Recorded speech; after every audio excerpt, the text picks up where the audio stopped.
Good evening. Welcome to my channel. And this evening's discussion will be soul care versus self care. I will be breaching this topic from 3 points of view. Number one, what is the difference between soul care and self care? Number two, how we can institute soul care and self care in our lives. And as I talk about these subjects, we're going to see that soul care and self care oftentimes intertwine or intersync. For example, the first thing I want to tell is a story when I was a brand new nurse back in the 1800s. No, it wasn't that long ago. I'm just joking, but a long time ago. And at this time, we were still wearing the little caps. And I was 27 years old and I was late. I didn't have a pen and I didn't have a watch and I was unprepared. Not only was I unprepared for the day, but I was unprepared for the experience I was about to enter into. I did not know the landscape of nursing. I did not know what I had embarked on. And I really want to share that testimony, which I'm going to do on the last episode. So please, if you want to come back for that, please do, because I'm going to share with you how I was a clerk and transitioning to being a registered nurse.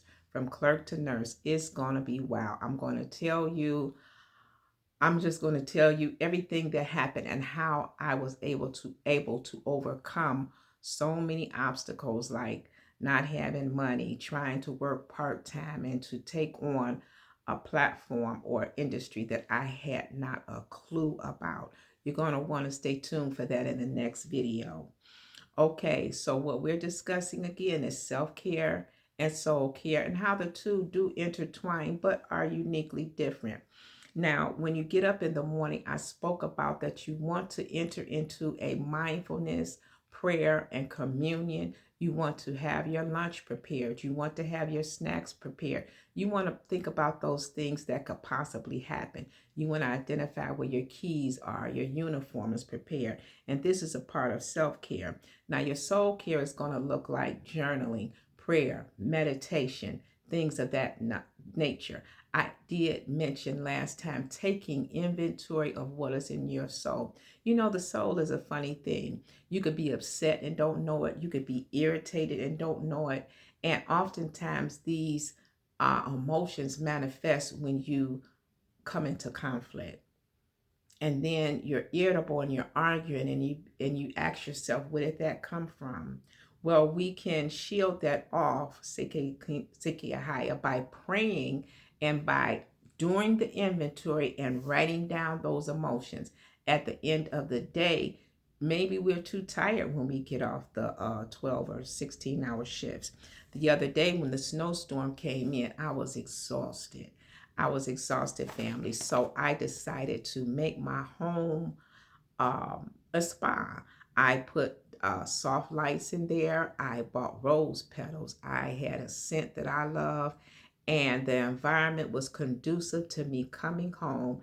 And the message was clear that I wanted an environment that was calm. I wanted to transition out of fight or flight mode and transition into sleep. The thing about sleep is that sleep is very helpful to the body, physiologically, spiritually, and for your soul. It restores cells. It does so many things. But when we go to bed tired, exhausted, and with those things still on our mind, well, it dumps into the subconscious mind, and we're not really sleeping. We're just sort of wrestling with what happened in the day.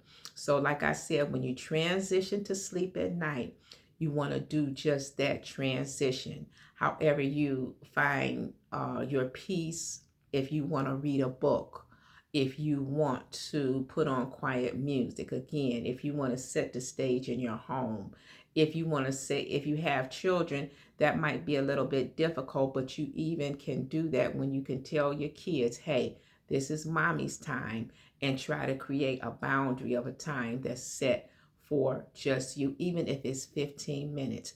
You know, during the pandemic, I would go to the park. I would go to the park and just listen to the birds in my car.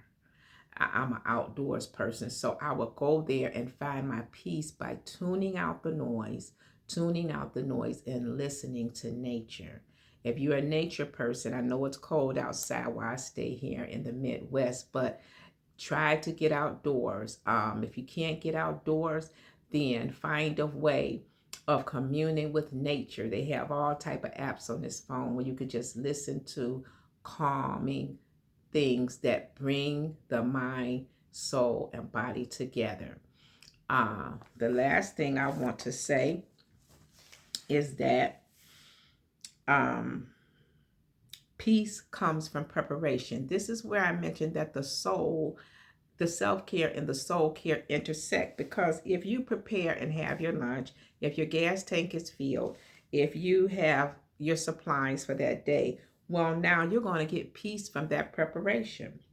Gratitude replaces anxiety. This has to be one of the most powerful statements that I will say to you. If you are a grateful person, within the word gratitude, you can bring out the word attitude. Attitude is spirit. If you have a bad attitude, it is going to display. You can go through the motions, you can take your vital signs, you can do your assessment, but that attitude is going to be palpable. It really is, and it affects other team members. So remember, gratitude is key. Some may say, well, Miss McGrady, I don't have anything to be grateful about. They're about to take my car, my rent is past due, and you don't know my story. You know what, young lady or young man, I don't know your story, but I do know that for every situation, there is a solution. But I will tell you that being thankful in spite of what's facing you, is going to give you a better outcome. I'm a living witness. I'm a living witness because I didn't have anywhere to live at one time, and I didn't have a car, and people came and helped me. But your attitude got to be right. And I want to share this to my younger audience out there, because the wisdom and the nuggets that I have is going to help you through these times, which are changing as we speak. Okay, now also readiness reduces emotional stress. You want to keep those stress levels as low as possible. Okay, and when you um when you are prepared, that stress is not as high. Imagine me, a young student, brand new, going into a completely foreign environment, not even having an ink pen, not even, I didn't make it that early that morning to prepare the medications, and it was not good. But God allowed me to prevail. God allowed me to prevail. And if you don't remember anything else from this video, regardless of what your religious background is, just remember God will cause you to prevail if you trust in Him.